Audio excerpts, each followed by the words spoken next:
चल खुशी, बीज तो लगा दिए, अब पानी देने की बारी है।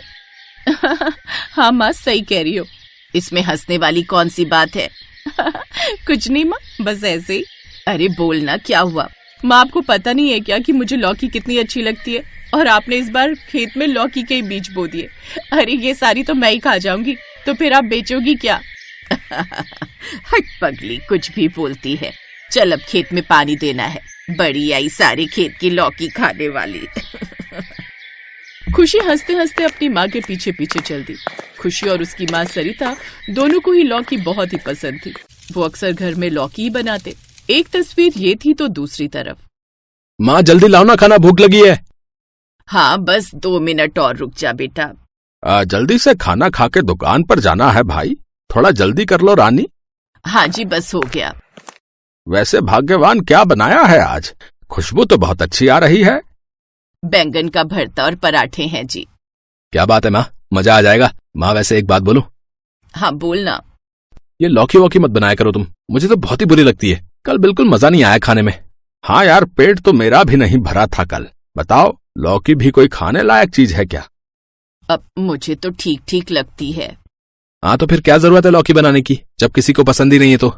अगर ऐसी बात है तो फिर ठीक है, लौकी नहीं बनाऊंगी अब से। इस घर में रानी, उसका पति किशन और उनका बेटा गौतम लौकी की भर भर कर बुराइयां कर रहे थे।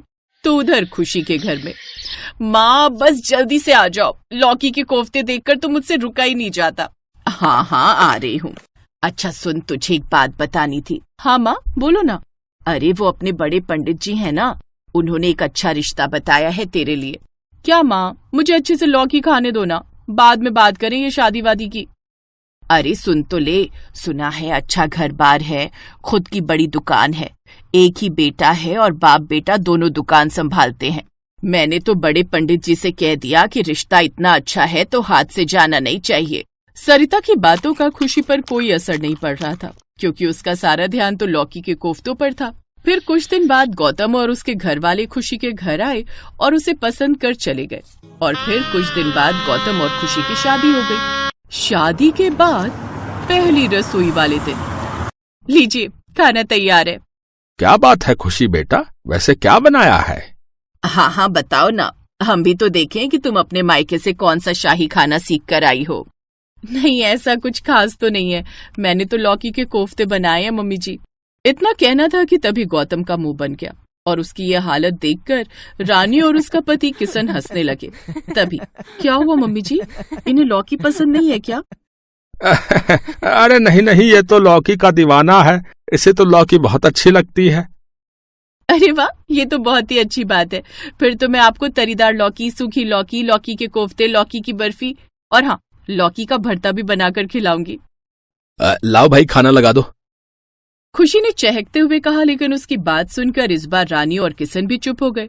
फिर अगले दिन खाने पर, ये क्या बनाया है खुशी? ये लीजिए, ये है तरीदार लौकी की सब्जी। और इस दूसरे बर्तन में? इसमें है लौकी की सूखी सब्जी। हर तरफ लौकी देखकर गुस्सा तो गौतम को बहुत जोर से आया, लेकिन वो नई बहू को डांटना नहीं चाहता था, तो उसने प्यार से पूछा, घर में कोई और सब्जी नहीं थी क्या? नहीं थी, सिर्फ लौकी ही थी, तो मैंने सोचा कि लौकी बना दो। आपको और दूं क्या? नहीं नहीं, इतना ही काफी है। पापा, वो शाम को घर जाते हुए सब्जी अवश्य लेनी है। तेरी माँ ने मंगाई है क्या? नहीं, मंगाई तो नहीं है, लेकिन कुछ खरीद लो पापा, वरना वो खुशी फिर से लौकी का कोई नायाब मुजस्मा बना देगी। ठीक है, वैसे लगता है कि खुशी को लौकी खा के बहुत खुशी मिलती है? किशन के साथ साथ गौतम भी हंसने लगा। शाम को गौतम ने जानबूझकर ढेर सारी सब्जियां खरीदी, लेकिन उसमें एक भी लौकी नहीं ली। 3-4 दिन तो घर में आलू, गोभी, मटर बने, लेकिन चौथे दिन फिर से खुशी ने लौकी बना दी। है, ये लौकी कहाँ से आई? पापा जी, वो बगल वाली शर्मा आंटी है ना, तो उनके घर में लौकी लगी थी, तो वही देकर गई हैं। अरे वो तो बहुत अच्छी आंटी है, कम से कम 10 किलो लौकी तो होगी। वो समझ गए थे कि अब कम से कम हफ्ते भर उन्हें फिर लौकी ही खानी पड़ेगी, और हुआ भी वैसा ही। खुशी रोज लौकी का कुछ न कुछ नया आइटम बनाती और सबको खिलाती। उधर अकेले में, सुनो भाग्यवान, ये बहू को समझाओ जरा।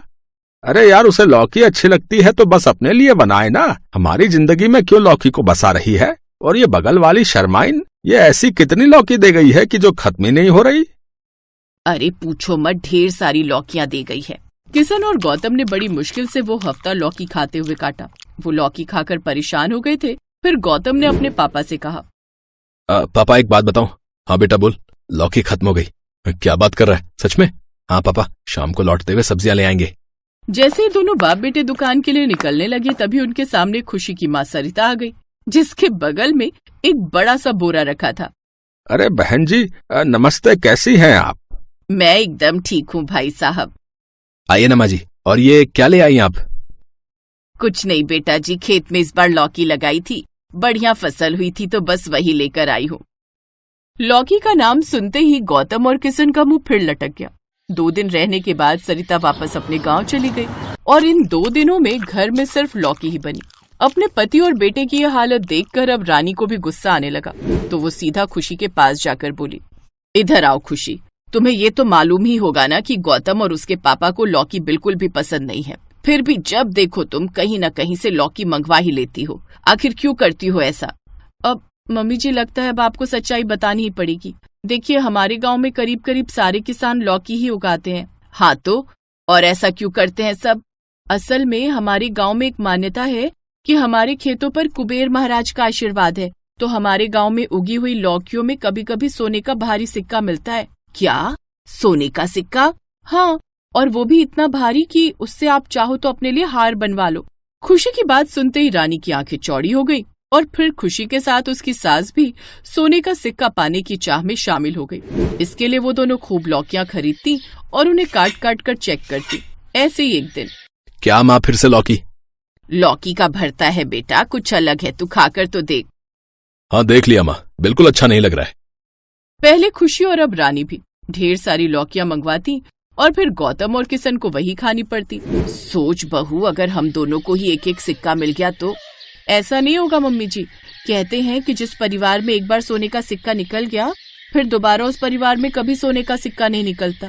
पर कोई बात नहीं, हम में से किसी का तो निकले उतना ही बहुत है। इसी तरह गौतम और किशन पर जुल्म चलता रहा, लेकिन एक दिन अचानक रानी जो लौकी काट रही थी उसमें से एक सोने का सिक्का निकल ही आया, जिसे देखते ही रानी झूमने लगी। तूने सही कहा था खुशी, देख हमें सोने का सिक्का मिल गया। हाँ माँ जी, पर ये उतना बड़ा तो नहीं है। कोई बात नहीं, अरे कुछ तो बन ही जाएगा इससे। अगले ही दिन सास बहू सुनार के पास गई और वो सिक्का बेचकर दोनों ने अपने लिए एक एक सोने की अंगूठी बनवा ली। फिर शाम को घर में गाजर का हलवा बना और शाही पनीर। क्या बात है खुशी, आज तो सूरज पश्चिम से निकल आया। तुम्हारी लौकी कहाँ है भाई? चिंता मत कर बेटा, अब लौकी महीने में एक बार ही बनेगी। है सच? पर यह चमत्कार कैसे हुआ? पापा जी, वो मैं और मम्मी जी जिस मकसद से लौकी बनाते थे ना, अब वो पूरा हो गया है। अब कुछ नहीं, आप लोग चुपचाप खाना खाओ ना, क्या फालतू की बातों में लग गए।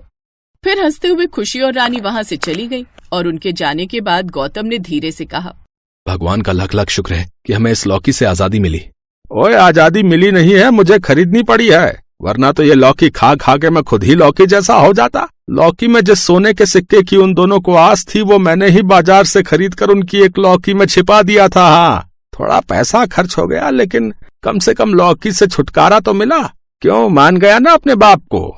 और इस तरह खुशी के ससुराल में ढेर सारी लौकियों की जगह खुशियों ने ले ली।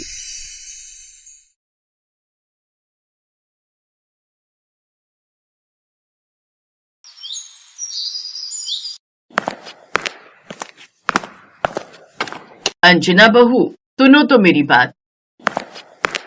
अब क्या हुआ मम्मी जी, ऑफिस जाते वक्त आप मुझे क्यों टोकती हैं? अरे टोक भी दिया तो क्या दिक्कत हो गई? कौन सी काली बिल्ली तेरा रास्ता काट गई? अब सास का टोकना भी काली बिल्ली की तरह रास्ता काटने से कम थोड़ी ना होता है माँ जी। हैं? कुछ कहा तूने? नहीं नहीं, कहिए क्या कहना है आपको। अब जाते वक्त तो अब क्या फर्क पड़ता है, और वैसे भी ज्यादा से ज्यादा क्या ही होगा, या तो बॉस मुझे डांट देगा या तो मेरा प्रेजेंटेशन खराब हो जाएगा। हाँ हाँ, सब जानती हूँ मैं, ज्यादा होशियार बनने की जरूरत नहीं है। मम्मी जी, आप क्यों मेरा टाइम वेस्ट कर रही हैं? मुझे ऑफिस के लिए लेट हो रहा है। अरे ये तो बताती जा, खाने में क्या बनाया है? मम्मी जी, मैंने आलू की सब्जी और रोटी बनाकर रख दी है, अब मैं जाऊं? हाँ हाँ जा, मुझे कौन सा तुझे यहाँ घर पर रखकर अपना सर दर्द करना है। अंजना मुंह बनाकर ऑफिस के लिए चली जाती है। सारा दिन ऑफिस में काम करके शाम को थकी हारी अंजना घर पहुंचती है तभी उसके सास उससे कहती है, खाना बन गया क्या अंजना बहू? अभी घर में घुसी नहीं कि ये फिर शुरू हो गई। ऊपर से बात तो ऐसे कर रही है जैसे मैं ऑफिस में बैठकर सब्जी काट कर बना लेती हूँ और रास्ते में आते वक्त रोटियां सेकती हुई आती हूँ। कुछ कहा क्या तूने अंजना बहू? नहीं नहीं, मैंने कहा कुछ कहा मम्मी जी। मैं कह रही थी मैं अभी आई हूँ, थोड़ा फ्रेश हो जाती हूँ फिर खाना बनाती हूँ। अंजना अपने कमरे में पहुंचती है कि तभी उसका पति विशाल भी घर आ जाता है और उससे कहता है, अंजना, आज मेरे सर में बहुत दर्द हो रहा है, मेरे लिए थोड़ी चाय बना दो ना। दर्द तो मुझे भी हो रहा है और मैं भी तुम्हारी तरह ऑफिस से थक कर आई हूँ, लेकिन मुझे तो कभी एक कप चाय भी नसीब नहीं होती। उर्मिला उनके कमरे के बाहर से गुजर रही होती है। उनकी बातें सुन वो अंदर आ जाती है। हाय देखो तो कैसे भाव चढ़े हुए हैं इसके। पति ने एक कप चाय क्या मांग ली, इसने तो सारा घर ही सर पर उठा लिया। कल अब ज्यादा जुबान मत लड़ा और डिनर बनाने की तैयारी कर। अंजना परेशान होकर किचन में जाती है और आलू की तरीदार सब्जी पूरी के साथ बनाकर तैयार कर देती है। खाना तैयार होने पर खाना टेबल पर लगा देती है और आवाज लगाती है, खाना टेबल पर रख दिया है, आप लोग सब जल्दी से आ जाइए।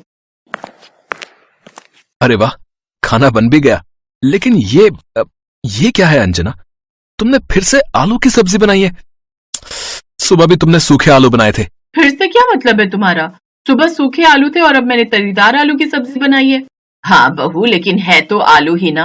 अब मैं थक कर आई हूँ तो जल्दी में तो यही बनाऊंगी ना। अब जो बनाए खा लो, वैसे भी आलू मुझे बहुत पसंद है। अच्छा ठीक है, लेकिन सुबह कुछ और बना लेना और कम से कम खाने में 2 सब्जियां बनाया करो जिसमें एक सूखी और एक गीली हो। लेकिन अंजना उन सब की बात को अनसुना करते हुए फिर से अगली सुबह आलू के पराठे बना देती है। अरे बहू, तूने फिर से ये आलू के पराठे बना दिए। अरे तुझे कितनी बार मना किया है कि रोज रोज ये आलू की सब्जी मत बनाया कर। लेकिन माँ जी, ये कौन सी सब्जी है? ये तो आलू के पराठे, और वैसे भी आज मेरे ऑफिस में हम सब फ्रेंड्स ने डिसाइड किया है कि हम सब खाने में आलू के पराठे लेकर आएंगे, इसीलिए मैंने ये बना लिए। अच्छा अब मुझे देर हो रही है, मैं ऑफिस जा रही हूँ। शाम को अंजना घर आती है। कॉफी पीने के बाद वो फिर से डिनर की तैयारी में लग जाती है। आज वो डिनर में पुलाव बनाती है और वो भी आलू डालकर। आलू देखकर विशाल गुस्से में कहता है, अरे अंजना, तुम्हें मना किया था ना, अब तुम सब्जी में आलू नहीं बनाओगी? कमाल करते हो जी आप। मैंने कहा आलू की सब्जी बनाइए, ठीक से देखिए, इसे पुलाव कहते हैं। अरे तो इस पुलाव में आलू क्या तेरे मायके वाले डालकर गए हैं?